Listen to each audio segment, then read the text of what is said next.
स्वतंत्रता का सूरज उगा था जब, सपनों के रंग बिखरे थे तब, लहू से सींची थी ये जमीन, कसम थी हमारी भारत बनेगा सबसे हंसी। नमस्कार, आज 15 अगस्त है, वो दिन जब हमने अपने सपनों को पंख दिए और अपने भाग्य की डोर अपने हाथों में ली।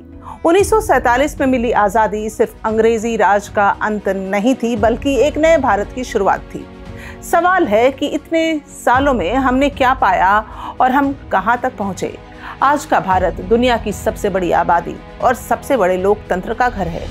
हमारी अर्थव्यवस्था तेजी से बढ़ते हुए देशों में सबसे आगे है और हम जीडीपी के मामले में दुनिया के पहले 5 देशों में शामिल हो चुके हैं। विज्ञान और तकनीक में हमने ऐसे मुकाम छुए हैं जो कभी सिर्फ सपने सरीखे होते थे।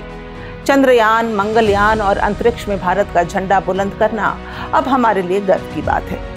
आश्चर्य नहीं होता, हमारी धरती जो कभी भोजन के लिए दूसरों पर निर्भर थी, आज खाद्य पदार्थों में आत्मनिर्भर है और कई देशों को अनाज भेज रही है। खेल के मैदान में भी भारत की छवि बदल रही है।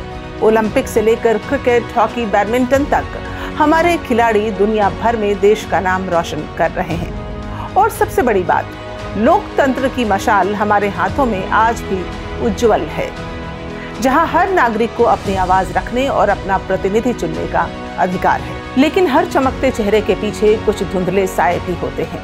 हमारे देश में अब भी लाखों लोग गरीबी की रेखा के नीचे जीवन गुजार रहे हैं। बेरोजगारी कई युवाओं के सपनों के रास्ते में दीवार बनकर खड़ी है। शिक्षा और स्वास्थ्य जैसी बुनियादी सुविधाएं आज भी हर नागरिक तक समान रूप से नहीं पहुंच पाई। सामाजिक समरसता जो हमारे राष्ट्र की सबसे बड़ी ताकत है, कभी कभी जाति, धर्म और भाषा के आधार पर होने वाले विभाजन से कमजोर होती दिखाई देती है।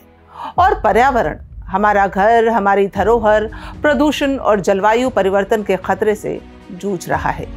ये चुनौतियां हमें याद दिलाती हैं कि मंजिल भले पास हो, सफर अभी बाकी है। आजादी की कहानी का यह अध्याय अभी भी अधूरा है। आगे का रास्ता उतना ही जिम्मेदार और चुनौतीपूर्ण है।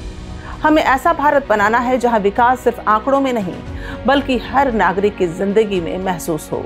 जहां विज्ञान और तकनीक में हम केवल उपभोक्ता नहीं, बल्कि सृजनकर्ता बने। जहां विकास और प्रकृति का संतुलन बना रहे और आने वाली पीढ़ियों के लिए हरे भरे खेत, स्वच्छ नदियां और स्वच्छ हवा छोड़ जाएं। और सबसे जरूरी, हमें अपनी विविधता में एकता को और भी मजबूत करना है, ताकि दुनिया भारत को सिर्फ एक देश नहीं, बल्कि एक विचार, एक प्रेरणा के रूप में देखे। हमने चांद छू लिया, सितारे भी पालेंगे, पर अपने ही आंगन में उजियारा फैलाना बाकी है। भारत की गाथा अधूरी नहीं, बस आगे बढ़ानी है। हर हाथ में तिरंगा, हर दिल में हिंदुस्तान बसाना है।